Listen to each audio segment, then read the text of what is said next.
Hello दोस्तों, नमस्कार। मैं उमेर सिंह आप सभी का स्वागत करता हूं। अगर आप रेलवे ग्रुप डी की तैयारी करते हो तो ये वीडियो आपके लिए बहुत ही इम्पोर्टेंट होने वाली है। देखिए, आज डे 5 है और आज डे 5 में आपको क्या पढ़ना है, क्या नहीं पढ़ना है, ये सारी चीज़ें इस वीडियो में मैं आपको बताने वाला हूं।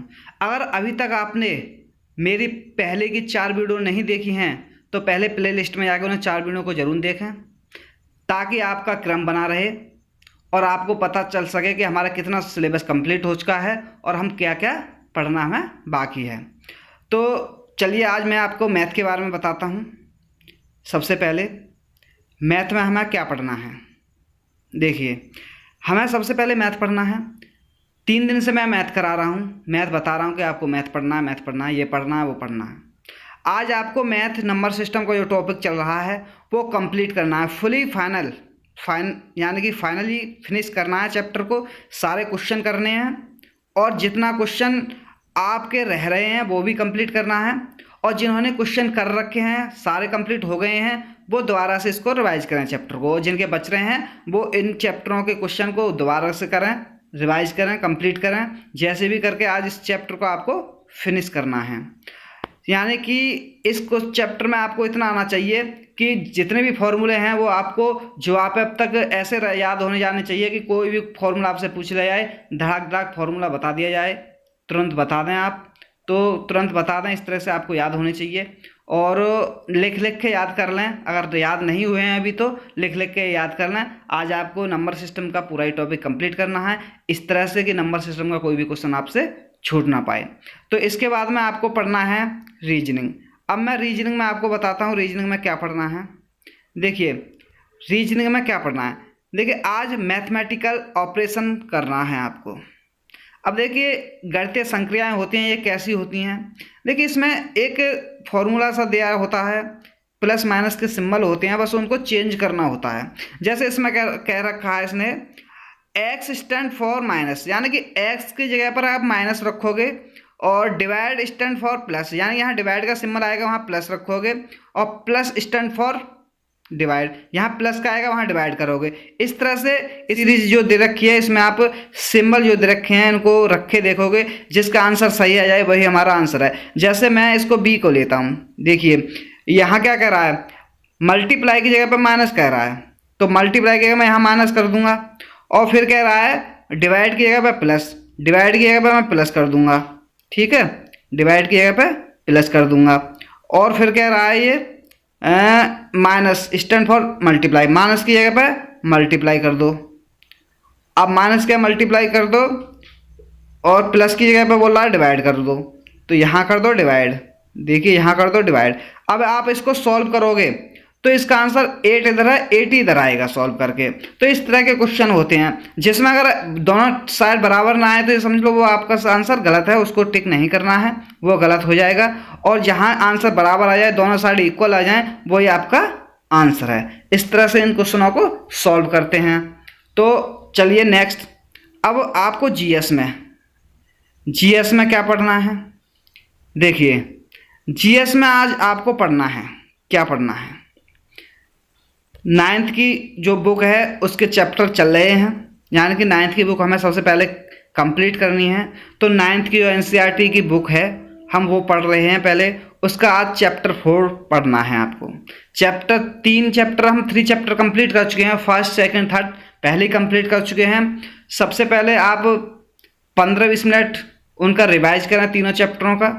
रिवाइज करने के बाद आप 4th चैप्टर ओपन करेंगे और 4th चैप्टर को बारीकी से समझेंगे, और बारीकी से समझने के बाद में उसके नोट्स बनाएंगे। जैसा कि मैं प्रति दिन कहता हूं और हर सब्जेक्ट में कहता हूं कि नोट्स तो बहुत ही इंपॉर्टेंट हैं। नोट्स नहीं बनाओगे तो आप ये समझोगे सिलेक्शन से दूर जा रहे हो। तो नोट्स बनाएं 4th चैप्टर के, यानी कि स्ट्रक्चर ऑफ द एटम्स, यानी परमाणु की संरचना, ये चैप्टर का टॉपिक है, ये चैप्टर का नेम है। इस चैप्टर को ओपन करें और अच्छे से हेडिंग बाय हेडिंग पढ़ते जाएं। तो आपको जीएस में ये कंप्लीट करना है आज, ये पूरा चैप्टर फिनिश करना है, अच्छे से कंप्लीट करना है ये, और लिख लिख के इसको याद करना है। देखिए, जीके में क्या पढ़ना है। जीके में आज आपको पढ़ना है स्पोर्ट रिलेटेड क्वेश्चंस, यानी कि खेल से संबंधित क्वेश्चन आपको पढ़ने हैं आज।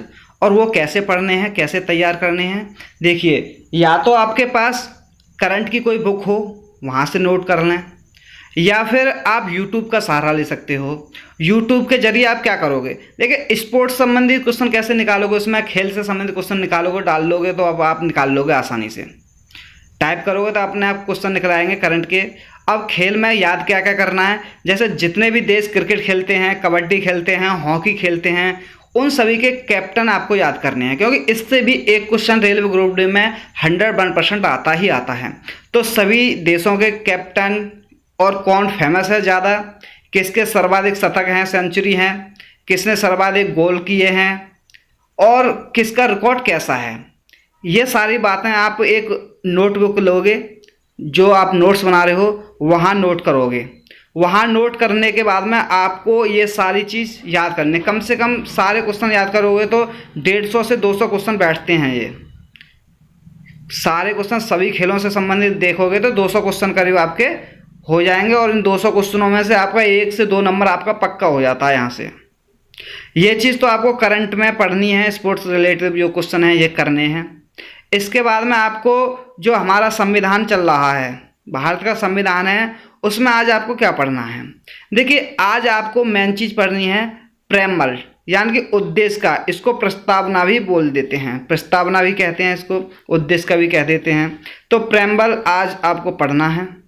आज आपको ये चैप्टर कंप्लीट करना है, और कम से कम 2-3 बार पढ़ना है इसको आपको, जिससे कि आपका प्रस्तावना का जो कॉन्सेप्ट है वो क्लियर हो सके, अच्छे से आपको समझ में आ जाएगी। और इसका नोट्स भी बना लें, और जितनी भी चीज़ हैं, यानी कि आप किसी बुक से अगर इसको कर रहे हो तो किसी भी बुक से आप अच्छे से कर सकते हो इसको, और यूट्यूब का भी सहारा ले सकते हो। अगर कोई पॉइंट आपको समझ में नहीं आता, जब यूट्यूब से समझ जाओगे उसके बाद में आप बुक देखना, बुक से पढ़ना, और उसके बाद में नोट्स करना क्या क्या इंपॉर्टेंट पॉइंट्स हैं। उसके बाद में कहीं से किसी बुक से कुछ क्वेश्चन करके देखना कि आप कितने क्वेश्चन इसमें कर पा रहे हो। प्रस्तावना के क्वेश्चन अलग से मिल जाते हैं उसके एंड में चैप्टर के में। तो ये आज आपको करना है, आज आपको इतना पढ़ना है, जितना मैंने बताया है उतना ही पढ़ना है। और आपको टाइम बताइए कि 1 घंटे आपको जीके में देना है, 1 घंटे जीएस में देना है। और आपके पास अगर ज़्यादा टाइम है तो आप इनको एक्स्ट्रा टाइम भी दे सकते हो। जैसे कमज़ोर स्टूडेंट होते हैं, उनको 1 घंटे में समझ में नहीं आता, तो वो 1 से 2 घंटे दे सकते हो एक की जगह पे। जिनको मैथ 2 घंटे में समझ में नहीं आ रहा, मैथ को 3 घंटे दो। और मैथ को 3 घंटे दोगे तो ऐसे नहीं कि लगातार 3 घंटे दोगे, लगातार 3 घंटे दोगे तो बोर हो जाओगे। जैसे सुबह में तुमने 2 घंटे दिए मैथ को, उसके बाद में 1 घंटा शाम को दे दिया मैथ का, तो इस तरह से तुम पार्ट में डिवाइड कर करके दे सकते हो। अगर आप एक साथ ही 3 घंटे पढ़ोगे तो आप बोर हो जाओगे और फिर तुम्हारी पढ़ने की इच्छा नहीं करेगी। तो इस तरह से आप अगर समय ज़्यादा दे रहे हो पढ़ाई में तो उसको पार्टों में डिवाइड कर लो, और बीच में थोड़ा बहुत आप मनोरंजन भी क्या करो। जैसे कि आप लगातार पढ़ रहे हो, जैसे कि आपने 3 घंटे लगातार पढ़ाई की, तो उसके बाद में आधा घंटा या 1 घंटे किधर भी टहलने चले गए, या कुछ भी सॉन्ग वगैरह सुन ले, जिससे कि आपका मूड फ्रेश हो जाए। तो इस तरह से आपको आज ये पढ़ना है, और मैं वादा करता हूँ आपसे कि मैं इस बार आपका सिलेक्शन ज़रूर करवा के रहूँगा। 100% मैं आज कहता हूँ आपसे कि आपका सिलेक्शन मैं करवा दूंगा। अगर आपने अभी तक मेरे चैनल को सब्सक्राइब नहीं किया है तो मेरे चैनल को सब्सक्राइब कर लें, जिससे क्या होगा कि कोई भी वीडियो मैं अगर बनाता हूं तो उसका नोटिफिकेशन आपके पास सबसे पहले पहुंच सके। तो आज का वीडियो में बस इतना ही था कि आपको आज इतना ही पढ़ना है। तो थैंक यू, धन्यवाद।